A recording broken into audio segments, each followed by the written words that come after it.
नमस्कार। रशिया ने इस बार वापस से भारत के साथ अपनी महत्वपूर्ण दोस्ती को निभाया है और एक इतनी महत्वपूर्ण चीज दी है जिसको लेकर के पूरी दुनिया में खींचातानी मची हुई है। आप सभी जानते हो कि जब से ईरान इजराइल यूएस का वॉर शुरू हुआ था, एनर्जी को लेकर के बहुत ज्यादा समस्याएं हो रही थी, लेकिन एक धातु है जिसके डोमिनेंस को लेकर के भी पूरी दुनिया एक दूसरे के साथ, कहीं आप देखोगे कि यूएस जाता है पाकिस्तान से बात करने, चाइना ने डोमिनेंस क्रिएट कर रखा है और उस धातु के बिना जितने भी एयरक्राफ्ट्स हैं वो हमारे बनना बंद हो सकते हैं। ये धातु हो जाती है आरिरीज और इसको देने के लिए, पूरा का पूरा भंडार सौंपने के लिए रशिया ने प्रस्ताव दिया है भारत को। ऐसा लग रहा है कि जैसे रशिया ना अपना एक सैनिक तैयार कर रहा है और वो हो जाता है भारत कि देखो तुम्हें जो भी चीज की जरूरत पड़ेगी वो हम तुम्हें प्रोवाइड करवाएंगे, तुम्हें झुकने तो हम नहीं देंगे यूएस के आगे और हम तुम्हारे साथ हमेशा खड़े, लेकिन जब जरूरत आए तो मेरा साथ जरूर दे देना। कुछ ऐसी ही सिचुएशन यहाँ पर नजर आ रही है। तो एक बहुत बड़ी डील फाइनलाइज हुई है दोनों के बीच में और रशिया ने अपनी जो साइबेरियन भंडार हो जाता है ना, वहां पर आरिरी, दुनिया का तीसरा सबसे बड़ा आई थिंक मुझे लगता है कि भंडार हो जाता है आरिरीज का, वो सौंपने की बात करी है। So Russia offers India access to major rare earth deposit in Siberia, कि हम साइबेरिया में जो भी मेजर रेयर अर्थ डिपॉजिट हमारे हो जाते हैं, भंडार हो जाते हैं, वो हम अपने सौंपने के लिए रेडी हैं। और पूरी दुनिया जानती है कि भैया इंडिया और रशिया का संबंध किस प्रकार से है। जब भी भारत को जरूरत पड़ती है, मदद की आवश्यकता पड़ती है, चाहे वो ऑयल को लेकर के हो जाए, चाहे वो फर्दर चीजें, वो प्रोवाइड कराता है। इवन रशिया ने अपना सबसे बड़ा गैलेंट्री अवार्ड भी हमारे जो प्रधानमंत्री उनको प्रोवाइड कर रखा है।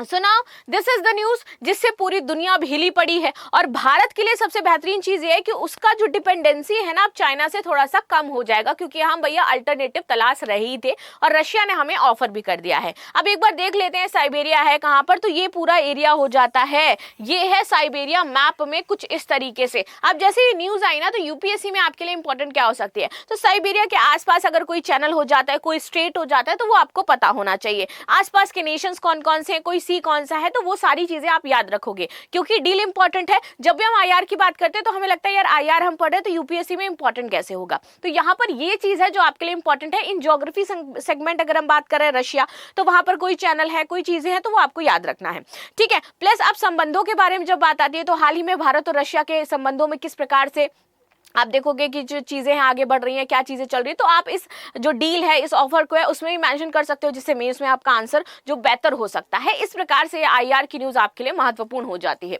चलिए, तो रूस ने भारत को साइबेरिया की याकुतिया क्षेत्र में स्थित टॉमटोर रेयर अर्थ धातु भंडार के विकास में भागीदारी का प्रस्ताव दिया है। अब ये याकुतिया क्षेत्र इंपॉर्टेंट हो जाता है। अगर इससे प्री में क्वेश्चन बनता है तो कुछ अगर लाइन वाइज बनेगा तो लिख देगा कि हाल ही में रशिया ने अपने याकुतिया क्षेत्र में स्थित टॉमटोर रेयर अर्थ के बारे में कहा था और ये सौंपा था। तो भैया आपको याद होना चाहिए कि हाँ यहाँ पे टॉमटोर था, याकुतिया था, क्या था क्या नहीं था, ये सारी चीजें, ठीक है। ये दुनिया के सबसे बड़े अविकसित रेयर भंडारों में से एक माना जाता है जो अभी अविकसित है, ठीक है, यानी कि प्यूरिफाई इसको करना पड़ेगा। ये प्रस्ताव ऐसे समझ आया है जब भारत चाहता ही है कि भैया उसको कोई अल्टरनेटिव मिले और वो चीन से अपनी जो निर्भरता है उससे शिफ्ट हो सके, क्योंकि भारत की निर्भरता भारत की सबसे बड़ी दुश्मन हो जाती है। इस वजह से हम किसी भी नेशन के सामने एकदम एक्सट्रीम एडिग होकर कुछ फैसले नहीं ले पाते। जैसे कि यूएस चाइना विजिट करते हैं, चाइना कह देता है इन 4 मुद्दों पर बात नहीं करूंगा, नहीं करता है यूएस। ऐसी स्टेबिलिटी लाने के लिए भारत को अपना ग्लोबल मार्केट तैयार करना पड़ेगा, तब हम भी उन नेशंस के साथ आंख में आंख डाल करके अपनी बाउंड्री सेट कर पाएंगे। भैया देखो ये तुम्हारी बाउंड्री, इससे आगे नहीं बढ़ोगे। और उनमें से ये हमारे मटेरियल्स, रेयर अर्थ हो गया, हमारे ऑयल हो गया, ये सारी चीजें बहुत इंपॉर्टेंट रखती हैं। चाइना ने अपना एक्सपोर्ट इंपोर्ट मार्केट बहुत बड़ा कर रखा है भाई, इसलिए वो किसी भी नेशन के सामने नहीं झुकता। उसको पता है कि मेरे बिना इनका काम नहीं चलने वाला है। यूएस भी रशिया के आगे झुकता है इसी वजह से, क्योंकि वो आरिरीज के लिए डिपेंडेंट हो जाता है। नाउ आगे बात करते हैं भारत रूस के बीच में जो वार्ता हुई है। तो भारत की सरकारी खनन कंपनी जो हमारी हो जाती है IREL इंडिया लिमिटेड, तो इस परियोजना को लेकर के इनसे बातचीत हो रही है और यहाँ पर रूस की जो कंपनी है वो है आपकी रोसनेफ्ट। तो ये दोनों मिलकर के इस पे काम कर सकती हैं। टॉमटोर खदान से प्राप्त जो अयस्क होगा हमारा, इसके नमूनों को पहले रूस में संसाधित किया जाएगा, फिर विस्तृत परीक्षण के लिए भारत भेजा जाएगा कि भैया इसका प्यूरिफिकेशन कैसा होगा, क्या हमारे पास इसकी टेक्नोलॉजी हो जाती है, नहीं हो जाती है, महंगा है प्यूरिफिकेशन, सस्ता है। जब ये सारी चीजें हम देख लेंगे तब दोनों कंपनियां इसमें इन्वेस्ट करेंगी और उसका यूज करेंगी। चीन पर निर्भरता हम पहले से ही कम करना चाहते थे, क्योंकि सबसे बड़ी जो आपूर्ति श्रृंखला एक भारत के पास आती है वो चाइना की तरफ से ही आती है, और चाइना ने अगर वो आपूर्ति श्रृंखला रोक दी तो हमारे यहाँ पर जो भी एयरक्राफ्ट बन रहे हैं या भी जो फर्दर चीजें हो जाती है, बैटरीज वगैरह जिन जिनमें यूज होता है, वो मार्केट हमारी ठप हो जाएगी। यानी कि चाइना एक तरीके से ड्राइवन कर रहा है हमारी मार्केट को, राइट तो वो हम नहीं चाहते थे। भारत की स्थिति की बात करें तो रेयर अर्थ में विश्व का तीसरा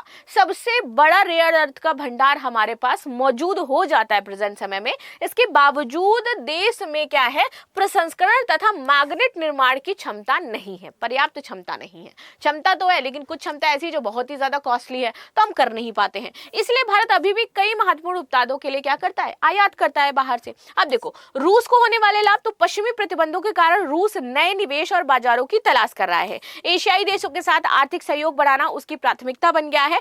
टॉमटोर परियोजना के विकास से रूस अपने महत्वपूर्ण खनिज संसाधनों का बेहतर उपयोग कर पाएगा। नाउ रेयर अर्थ धातुओं के अलावा भारतीय सार्वजनिक क्षेत्रीय कंपनियां जैसे कि सेल हो जाता है, एनडीएमसी हो जाता है, ये रूस का जो कोयला परिस्थितियां हैं, परिसंपत्तियां हैं, इसमें निवेश करेगा। तो इससे दोनों देशों के बीच में खनिज और ऊर्जा को लेकर के बड़ा एक पैक्ट साइन हो रहा है। नाउ महत्व इंपॉर्टेंट इसलिए है भैया कि हमारी एक तो निर्भरता कम होगी, प्लस हमारे जो डिसीजंस कई बार कॉम्प्रोमाइज हो जाते हैं हमारी निर्भरता की वजह से, उनमें क्लियरिटी हमें देखने को मिलेगी। Now PRC and India via the influence on rebel militants in Myanmar. अच्छा, इसके लिए अभी इंडिया ने विजिट भी किया था म्यांमार में, ठीक है। इंडिया ने बातचीत भी करी थी भैया म्यांमार में जो रेयर अर्थ हो जाता है इसको लेकर, क्योंकि भंडार यहाँ पर है और चाइना का भी आधिपत्य हो जाता है। ऑल्दो वहां पर गए थे, कुछ बड़ा निकल करके नहीं आया सेना काम, लेकिन इससे पहले ही चाइना ने वहां पर गेम कर दिया था। जब हम विजिट करते हैं म्यांमार पे, इसी आरईरीज के लिए हम जाते हैं, समर्थन उनका करते हैं, तो बातचीत हुई थी, नमूने हम भी वहां से लेकर के आए थे। लेकिन इस रेस में चाइना हमसे आगे निकला। हमारे बाद जो चाइनीज प्रेसिडेंट है शी जिनपिंग, ये विजिट करने जाते हैं और ये वहां की जो आपकी एक तरीके से बागी समूह आप कह लीजिए, उनके साथ जाकर के डील फाइनलाइज कर लेते हैं, ठीक है। और डील फाइनलाइज करके अभी वहां से ये आरईरीज इस्तेमाल कर रहे हैं। तो ये प्यूरिफिकेशन का जो टेक्नोलॉजी है वो म्यांमार के पास तो है नहीं। म्यांमार का जो रेबल ग्रुप था उसने पूरा का पूरा जो अपना खदान है वो सौंप दिया है चाइना को। चाइना के पास टेक्नोलॉजी हो जाती है, वो प्योरीफाई करता है जितना चाहता है और उतना वो पूरी दुनिया को बेच देता है। तो देखो भंडार म्यांमार के पास है, यूज चाइना कर रहा है, और भारत गया था इसीलिए कि भैया ये सारी चीजों को कॉम्प्रोमाइज कर सके, कुछ अपने हित में भी चीजें ला सके। लेकिन इससे पहले चाइना गेम करके बैठा हुआ है।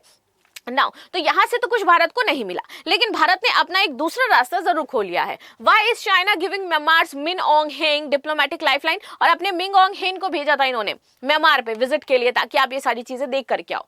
वर्ल्ड आरईरी माइन प्रोडक्शन की बात करें तो सबसे ज्यादा तो चाइना के पास है, 68% दुनिया का माइन प्रोडक्शन। इसके बाद म्यांमार के पास 11%, यूनाइटेड स्टेट के पास 11%, और इसके बाद अदर हो जाता है 10%। अब ये 11% इनके पास कहां से आया है, तो वेनेजुएला, याद रख लेना अपना, ये एडेड है इसमें, ठीक है। Now China offers staunch support to the Myanmar president during his state visit. उन्होंने बोला था कि भैया हम तुमको दे रहे हैं। एक तरफ ये इनके रेबल ग्रुप से जाकर के खुद अपनी जो चीजें हैं वो कॉम्प्रोमाइज करते हैं, दूसरी तरफ सेना से कहते हैं हम तुम्हारा सपोर्ट करें, क्योंकि वो भी जानता है कि अगर इन दोनों के बीच में चीजें खत्म हो गई, लड़ाई खत्म हो गई, तो मेरा आरईरीज का जो भंडार है वो भी कहीं ना कहीं इफेक्ट हो जाएगा। प्लस यूएस को कैसे झुका रखा है चाइना ने, तो ये भी आपको पता चलेगा। बीच में आरईरी की सप्लाई बंद कर दी थी। यूएस का जो बेहतरीन फाइटर जेट्स का निर्माण हो रहा था वो रुक गया था। इसके बाद यूएस भी अदर नेशन के साथ डील साइन करते हुए घूम रहा था। उसने आप देखोगे कि G4 नेशन जो क्वाड हो जाते हैं उनके साथ डील फाइनलाइज करी है कि भैया हम क्या करेंगे, भारत के साथ यहाँ पर डील फाइनलाइज करिए मिनरल्स के कॉर्पोरेशन के लिए। पाकिस्तान भी गया था यहाँ पर अपने आरईरीज के संशोधन को लेकर के कि भैया हम लोग साथ में मिलकर के काम करते हैं। तो ये सारी चीजें यूएस भी करता हुआ नजर आया है। इंडिया यूएस साइन किया agreement to strengthen supply mining and the processing of the critical mineral and the rare earth, जिस पर मैंने बताया था पाकिस्तान जा गया था ऑपरेशन सिंदूर के टाइम, बट डील फाइनलाइज हो नहीं पाई थी, ठीक है। Now India and US sign framework of critical supply on G4 on a board, जिसमें G4 नेशंस भी थे। चीन की सप्लाई चेन हथियार बंद के जवाब में भारत अमेरिका क्वाड ने साइन किया था। इससे द्विपक्षीय संबंध माना जा रहा था। क्वाड फ्रेमवर्क को और भी ज्यादा स्ट्रेंथन मिलता, क्योंकि 20 मिलियन तक की यहाँ पर सरकारी सहायता दी जा रही थी। अब बात करते हैं रूस से तेल आयात का पैटर्न। किस प्रकार से इंडिया अभी तक फॉलो करता आया है। अब हमें ये भी सोचना चाहिए कि भैया इतने सारे प्रतिबंध लगे हैं तो हम कैसे उससे आरईडी ले पाएंगे, क्योंकि प्रतिबंध लगाया हुआ है, ऑयल पर भी प्रतिबंध लगाया हुआ है। तो क्या वो प्रतिबंध इंडिया फॉलो कर रहा है? नहीं फॉलो कर रहे हैं। कुछ पर्टिकुलर माइंस पर हम प्रतिबंध फॉलो करते हैं, बाकी हम प्रतिबंध फॉलो नहीं करते हैं। जिस प्रकार से टैरिफ्स की बात हुई, झुकाया गया यूएस के द्वारा इंडिया को, भारत ने बोला भैया ये मेरा आंतरिक मामला है, हम अपनी सुरक्षा पहले देखेंगे, तुम्हारा टैरिफ देखेंगे। तो ये थोड़ा सा प्रॉब्लम फिर से क्रिएट करेंगे जब आरईडीज की बात आएगी, लेकिन भारत वही अपनी स्ट्रैटेजी फॉलो करेगा जो अभी तक फॉलो करता हुआ आया है। और अभी भी देखो हम अपनी जरूरत का किस प्रकार से सामान खरीद रहे हैं। 2023 से तो भारत की दुनिया, अगर मैं बात करूं, कुल जरूरत का हिस्सा हमारा रशिया से आ रहा था ऑयल का, अभी थोड़ा सा कम हुआ है, वापस से वही टैरिफ वाली जो मामला छिड़ गए थे उसकी वजह से। तो अब वापस से ही हम क्या कर रहे हैं, उसको और उसी लेवल पर ले जाने का ट्राई कर रहे हैं। और हमसे ज्यादा तो भाई चाइना परचेज करता है, पहले हमें बोलने से पहले आप चाइना को समझाओ जा करके, राइट। नाउ आगे आते हैं, ये जो आरईडी हो जाते हैं ये होते क्या है, इनको कहते हैं रेयर अर्थ एलिमेंट्स। ठीक है, इसमें हमारे 15 समूह होते हैं टोटल। आपके जैसे लैंथेनाइट से लेकर के 71 ल्यूटेंटियम तक होता है, स्कैंडियम इसका 21 है, यट्रियम ये हो जाते हैं। अब स्कैंडियम और रेडियम को आरईडीज के शामिल किया जाता है क्योंकि ये रासायनिक रूप से लैंथेनाइट जैसे गुण प्रदर्शित करते हैं और इन्हीं के साथ खनिजों में ये पाए जाते हैं। अब लैंथेनाइट श्रृंखला, इसमें ये एले लैंथेनाइट ये आपकी ल्यूटेटियम तक चलती है, कुल 15 होते हैं जैसे मैंने आपको बताया। कुछ ये चमकदार चांदी जैसे होते हैं, कुछ मुलायम होते हैं, कुछ आपके ड्यूसिलेंट होते हैं, आकार में ढलने योग्य होते हैं, इसलिए इंपॉर्टेंट होते हैं। इनका यूज कहाँ कहाँ होता है, तो आप देखोगे वाटर ट्रीटमेंट में, डिस्प्ले स्क्रीन में, सैटेलाइट में, हमारे ऑप्टिकल ग्लासेस में, हाइब्रिड व्हीकल हो जाते हैं, स्टील एडिक्टिव हो जाते हैं, केमिकल प्रोसेसिंग में, पेट्रोलियम में हो जाता है, हमारा कैटालिटिक कन्वर्जन में, इन सारी जगहों पर हमारा ये यूज हो रहा है। Smartphone, laptop, TV, camera, lens, fibre optical, petroleum, laser, radar, अब ये देखो कितनी इंपॉर्टेंट है, मिलिट्री में जो यूज हो रहा है, सोनार, लड़ाकू विमान, ड्रोन, न्यूक्लियर तकनीक, इसमें यूज किया जा रहा है। तो बहुत ज्यादा हर एक नेशन के लिए जरूरी हो जाता है भैया आरईडी। हरित ऊर्जा जैसे कि ईवीज में यूज किया जा रहा है, wind turbine, high performance magnet. वैश्विक अगर हम भंडार की बात करते हैं तो चीन के पास 37% है, ब्राजील 18, वियतनाम 18, रूस के पास 15 और अन्य देशों के पास 12 हो जाता है। और रूस ने इंडिया को ऑफर किया, यानी कि ये एक बहुत बड़ी चीज है। मिडिल ईस्ट के पास तेल का भंडार है और चीन के पास रेयर अर्थ का भंडार है, और ये दोनों ही मिलकर के भैया अपनी अपनी जो कहते हैं ना एनर्जी डिप्लोमेसी, उसमें बेहतरीन तरीके से काम कर रहे हैं। अब देखते हैं रेयर क्यों होते हैं। देखो ये पृथ्वी की पपड़ी में अच्छी मात्रा में पाए जाते हैं, लेकिन इसको स्ट्रैक्ट करना बहुत ही मुश्किल होता है, इसीलिए इसको रेयर बोलते हैं। ऐसा नहीं कि ये मिलते ही नहीं है, मिलते हैं, लेकिन इनका एक्सट्रैक्शन बहुत ही ज्यादा हार्ड होता है, टेक्नोलॉजी बहुत उच्च चाहिए, इसलिए जरूरी हो जाता है और इसलिए इसको रेयर बोलते हैं। और इसमें पैसा बहुत ज्यादा खर्च होता है इसको एक्सटेंड करने में। तो कुछ ही नेशन है जिनके पास उच्च क्वालिटी की टेक्नोलॉजी हो जाती है और उसको अलग कर पाते हैं, राइट। लास्ट में क्वेश्चन है, निम्नलिखित में से कौन सा तत्व रेयर अर्थ एलिमेंट्स में शामिल नहीं है, तो आपको कमेंट में बताना है। मिलते हैं नेक्स्ट क्लास में, तब तक के लिए धन्यवाद। लाइक शेयर सब्सक्राइब करना बिल्कुल भी ना भूलें, and thank you so much for joining the session.